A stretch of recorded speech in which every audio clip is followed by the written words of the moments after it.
क्या कर रही हो माँ? खाना बना रही हूँ, और क्या। माँ, इतनी गर्मी हो रही है, शाम को बना लेना। क्यों, तुझे भूख नहीं लगी है क्या? लगी तो है, पर कोई बात नहीं, आप चलो ना, थोड़ी देर आराम कर लो।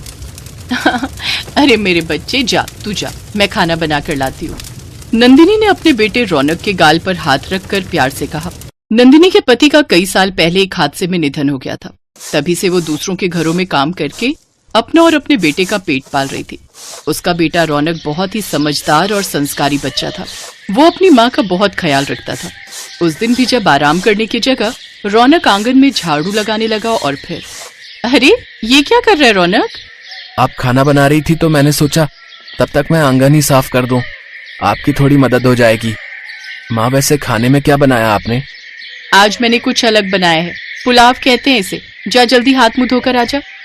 रौनक फौरन हाथ मुंह धोकर आया और खाने के लिए बैठ गया। नंदिनी ने कई सारी सब्जियों के साथ बढ़िया पुलाव बनाया था, जिसे खाते ही रौनक बोला, वाह माँ, ये तो बहुत ही अच्छा है। और नहीं तो क्या, बड़ी मेहनत लगती है इसे बनाने में। तब तो आप थक गई होंगी ना, आप जल्दी से खाना खाओ, फिर मैं आपके पैर दबा दूंगा। पुलाव खा के माँ पर बड़ा प्यार आ रहा है तुझे। ऐसा नहीं है, पर एक बात तो है, ये पुलाव है बहुत अच्छा। माँ, एक बात पूछूं? हाँ पूछना। ये बिरयानी भी इसे ही कहते हैं क्या? नहीं, तूने कहाँ से सुना बिरयानी का नाम? वो कल क्लास में सलीम बता रहा था कि कल उसके घर में अंडा बिरयानी बनी थी। बिरयानी बनती तो चावलों से ही है, लेकिन वो पुलाव से थोड़ी अलग होती है। अच्छा माँ, ये अंडा बिरयानी इस पुलाव से अच्छी तो नहीं होती होगी ना? सारी चाल समझ रही हूँ मैं तेरी। अब समझ में आया कि तू क्यों मेरे पैर दबाने की बात कर रहा था। चल, मैं बना दूंगी तेरे लिए अंडा बिरयानी। रौनक की चोरी पकड़ी गई थी और इस बात पर वो दोनों जोर जोर से हंसने लगे। इसी तरह कई साल बीत गए। अब रौनक जवान हो गया था और नंदिनी बूढ़ी। रौनक ने कई जगह नौकरी ढूंढने की कोशिश की, पर उसे कहीं भी नौकरी नहीं मिली। इसीलिए मजबूरी में नंदिनी को अभी भी दूसरों के घरों में काम करना पड़ रहा था। और फिर एक दिन, आओ माँ, जल्दी से हाथ मुंह धो लो, मैंने आपके लिए खाना बनाया है। क्या तूने खाना बनाया है? हाँ माँ, आप सारा दिन काम करती हो और मैं नालायक कुछ भी नहीं कर पा रहा। ऐसा क्यों बोलता है पगले, अभी तो मैं काम कर सकती हूँ। नहीं माँ, अब काम करने की उम्र मेरी है, पर क्या करूं, मुझे कोई नौकरी ही नहीं दे रहा। हर जगह भारी घूंस मांगते हैं सब। तू चिंता मत कर, देखना एक दिन तू खूब पैसे वाला बनेगा। पता नहीं वो दिन कब आएगा। अच्छा वो सब छोड़ो, जरा देखो तो सही, मैंने आपके लिए क्या बनाया है। जैसे ही रौनक ने पतीला खोला तो नंदिनी हैरान रह गई। रौनक ने उसके लिए अंडा बिरयानी बनाई थी। पतीले से बहुत ही अच्छी खुशबू आ रही थी और फिर, अरे वाह, खुशबू तो बहुत अच्छी आ रही है, लेकिन तूने अंडा बिरयानी कब बनानी सीख ली रे? बस आपको देखकर। अब बातें मत करो, जल्दी से खाकर बताओ ना कैसी बनी है। पहली बार रौनक ने अपनी माँ के लिए खाना बनाया था और फिर जैसे ही नंदिनी ने पहला निवाला खाया, अरे वाह रौनक, कितनी बढ़िया बनाई है रे तूने, एकदम बढ़िया, मजा आ गया। अब से तू ही बनाएगा हमेशा ये अंडा बिरयानी। ठीक है माँ, जैसा आप कहो। फिर दोनों माँ बेटा चाव से अंडा बिरयानी खाने लगे। तभी दरवाजे से रौनक के दोस्त सलीम की आवाज आती है। रौनक, रौनक कहाँ है तू? सलीम आजा, हम खाना खा रहे हैं, आजा। आदाब खाला, कैसी हो? मैं ठीक हूँ सलीम, तू कैसा है? बस आपकी दुआएं हैं खाला। ओहो, खुशबू तो बड़ी अच्छी आ रही है। आज क्या बनाया है खाला? आज तेरे दोस्त ने अंडा बिरयानी बनाई है, खाकर देख, आजा। अंडा बिरयानी का नाम सुनते ही सलीम झट से थाली लेकर बैठ गया और पहला निवाला खाते ही सलीम ने कहा, अरे वाह मियाँ, छुपे रुस्तम निकले तुम तो, है भाई, माशाअल्लाह, क्या हुनर पाया है। अबे भाई तू छोड़ ये नौकरी वोकरी का चक्कर, तू तो अपना काम शुरू कर। अल्लाह की कसम खूब बिकेगी तेरी अंडा बिरयानी, और ना बिके तो मेरा नाम बदल देना। थोड़ी देर बाद सलीम वहां से चला गया, पर रौनक के मन में उसकी बातें बार बार घूमने लगी। और फिर अगले दिन, सुन सलीम। बोलना भाई। मैंने बहुत सोचा, तू क्या बोलता है, मैं ठेला लगा लूं क्या अंडा बिरयानी का? तू एक काम कर, वो जो स्कूल है ना अपने गांव में, अभी उसी के पास अपना ठेला लगा ले।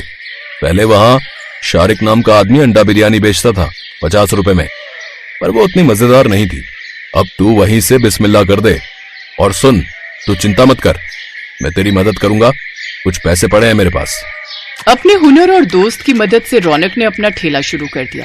पहले ही दिन उसकी दुकान पर 6-7 ग्राहक आए, जिन्हें उसकी बनाई अंडा बिरयानी बहुत पसंद आई और बची हुई अंडा बिरयानी शाम को रौनक, नंदिनी और सलीम ने खाई। धीरे धीरे रौनक के ठेले पर काफी लोग आने लगे, लेकिन उसकी दुकान पर घूम फिर कर वही 10-12 लोग ही आते थे। इससे रौनक का खर्चा तो चल जाता था, पर वो थोड़े और पैसे कमाना चाहता था। और फिर एक दिन रौनक की दुकान पर एक आदमी आया जिसका नाम आकाश था। भैया कैसी दी अंडा बिरयानी? बस 50 रुपए की भैया जी। अच्छा तो फिर लगा दो 1 प्लेट। अभी लो भैया। आकाश को रौनक की अंडा बिरयानी बहुत पसंद आई। उसने अपनी उंगलियां चाटते हुए कहा, अरे वाह भैया, हमारे इलाके में इतनी अच्छी अंडा बिरयानी मिलती है और हमें ही ये बात नहीं पता थी। आपको तो फुर्सत ही नहीं मिलती होगी, शाम तक तो सारी बिक जाती होगी। कहाँ भैया, गिने चुने 10-12 लोग ही आते हैं, बस गुजारा चल जाता है। अरे क्या बात कर रहे हो? इसका मतलब यहाँ लोगों का आना जाना कम है। तुम एक काम क्यों नहीं करते, रेलवे स्टेशन के अंदर क्यों नहीं बेचते अपनी अंडा बिरयानी? पर भैया स्टेशन के अंदर कैसे? अरे तुम चिंता मत करो, मेरा नाम आकाश है और मैं ट्रेन चलाता हूँ, यानी लोको पायलट हूँ। अभी स्टेशन पर वेंडर के लिए टेंडर निकल रहे हैं, थोड़ी सी फीस लगेगी और देखना भीड़ लग जाएगी तुम्हारे स्टॉल पर। अब अगर ऐसा हो जाए तो बड़ी मेहरबानी होगी भैया। अरे तुम चिंता मत करो, मैं कल ही तुम्हारे लिए बात करता हूँ। कहते हैं कि मेहनत करने वाले का साथ ऊपर वाला भी देता है। उसने आकाश को रौनक की मदद करने के लिए भेजा था। आकाश ने सारी कागजी कार्रवाई करने में रौनक की मदद की और रौनक को स्टेशन के अंदर अपना स्टॉल लगाने की जगह मिल गई। फिर क्या था, पहले ही दिन रौनक की सारी अंडा बिरयानी सिर्फ 3 घंटों में ही बिक गई। फिर अगले दिन से सलीम भी रौनक के साथ आने लगा। काम चल निकला और रौनक खूब पैसे कमाने लगा। फिर ठीक 2 सालों के बाद रौनक नंदिनी को स्कूटर से बाजार लेकर पहुंचा, जहां वो एक दुकान के सामने जाकर खड़े हो गए। यहाँ क्या है, क्या दिखाना चाहता है रे? देखो माँ, हमारी अपनी दुकान, रौनक की अंडा बिरयानी। अब नाम कैसा है दुकान का? तू सच कह रहा है रौनक? जुग जुग जिए मेरा लाल, जुग जुग जिए। रौनक ने वाकई अपनी मेहनत से अपनी किस्मत और भविष्य संवार लिया था। उसकी अंडा बिरयानी दूर दूर तक मशहूर हो गई। वक्त के साथ दुकानें बढ़ती गई, लेकिन रौनक के हाथों का स्वाद और खाने की क्वालिटी में कोई बदलाव नहीं आया। खास तौर पर उसके गांव के रेलवे स्टेशन पर आती जाती रेलों के यात्रियों की पहली पसंद तो रौनक की अंडा बिरयानी ही थी, जो बीतते वक्त के साथ रौनक के गांव की पहचान बन गई।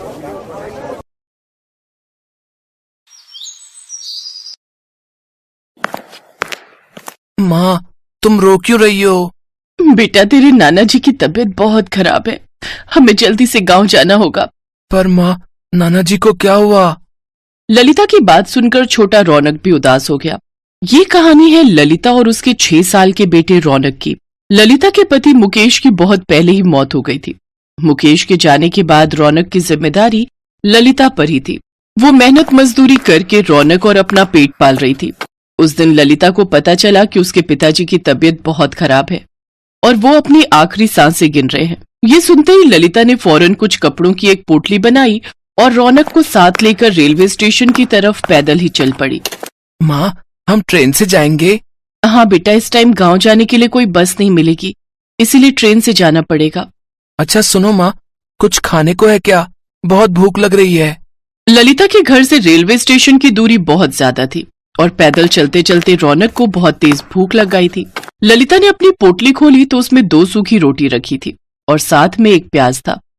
सूखी रोटी देखकर रौनक का मुंह बन गया, लेकिन वो भी जानता था कि उसकी माँ ललिता और वो बहुत तेजी में स्टेशन के लिए निकले थे।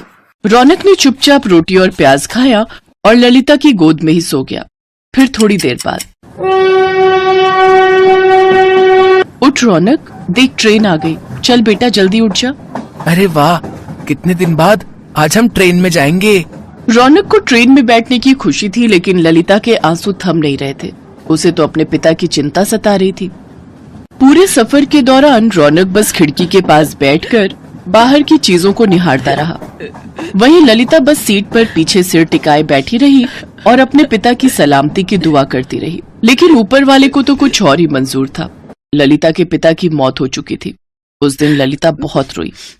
पिता का अंतिम संस्कार कर ललिता रौनक को लेकर वहां से चली आई। पिता के गम में वो ये बात भूली गई थी कि उसके साथ छोटा बच्चा भी है और रास्ते में। माँ, भूख लगी है, रौनक की बात सुनकर ललिता को होश आया। उसके पास रौनक को देने के लिए कुछ नहीं था। तभी वहां से एक आदमी गुजरा जो चिप्स और केक बेच रहा था। भैया, चिप्स हैं क्या? नहीं, चिप्स तो नहीं है, लेकिन बस ये एक केक बचा है। अच्छा, कितने का है? छोटे वाले तो सारे बिक गए, बस ये 60 वाला है। बताइए, दे दूं? ललिता ने अपनी साड़ी के पल्लू में लगी गार्ड खोली तो उसमें कुल मिलाकर बस 40 रुपए ही थे, जिन्हें देखकर वो केक वाला खुद ही वहां से चला गया। रौनक भी समझ गया कि केक लेने के लिए उसकी माँ के पास पैसे नहीं है और खिड़की की तरफ देखने लगा। रौनक बहुत ही समझदार था। उसने अपनी माँ से फिर कोई जिद नहीं की। कई घंटों के सफर के बाद ललिता और रौनक अपने स्टेशन पहुंच गए। वहां पहुंचते ही रौनक रोने लगा। ललिता समझ गई कि अब रौनक से भूख बर्दाश्त नहीं हो रही है। तभी वहां एक दुकान से आवाज आई, पूरी सब्जी खा ली है, 20 रुपए में ही है। उस आदमी की आवाज सुनकर ललिता को ऐसा लगा जैसे उसकी मुराद पूरी हो गई।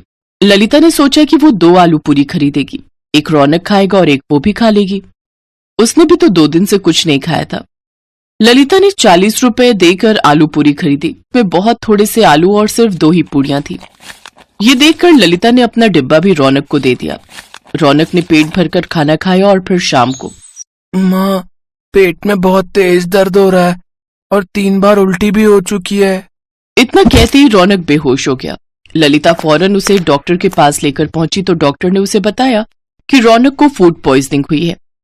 ललिता को समझते देर नहीं लगी कि ये सब उस आलू पूरी की वजह से हुआ है जो उसने रेलवे स्टेशन से खरीदकर रौनक को खिलाई थी। फिर पूरे 1 हफ्ते बाद जब रौनक की तबीयत में कुछ सुधार हुआ तो उसने अपनी माँ से कहा, माँ, वो आलू पूरी बहुत ही गंदी थी, मैं उसी से बीमार हुआ हूँ। पता नहीं मेरे जैसे और कितने बच्चे बीमार होंगे उन गंदे अंकल की आलू पूरी खाकर।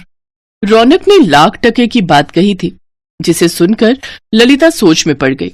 और फिर थोड़ी देर सोचने के बाद ललिता को उसके जीवन का मकसद मिल गया और नया रोजगार भी। ललिता ने स्टेशन के पास ही अपनी नई झोपड़ी बनाई और वहीं बड़ी सी कढ़ाई रखकर एकदम ताजी आलू की सब्जी और गर्मा गर्म पूरियां तलने लगी। आ जाओ, बस 20 रुपए में 6 पूरी और ढेर सारी सब्जी खा लो। उसकी बनाई आलू पूरी बहुत ही स्वाद बनी थी और सिर्फ 20 रुपए में अब वहां हर किसी का पेट भर रहा था। तभी वहां एक औरत आई। उसके साथ एक छोटा बच्चा भी था, जिसे देखकर रौनक ने कहा, आराम से खाओ और जितना जी चाहे उतना खाओ। इसे खाकर तुम्हारी तबीयत खराब नहीं होगी, क्योंकि ये आलू पूरी मेरी माँ ने बनाई है, उन गंदे अंकल ने नहीं। मासूम रौनक की बात सुनकर वहां खड़े सभी लोग हंसने लगे और सामने खड़ा आदमी अपने बासी आलू पूरी के डिब्बे समेटने लगा।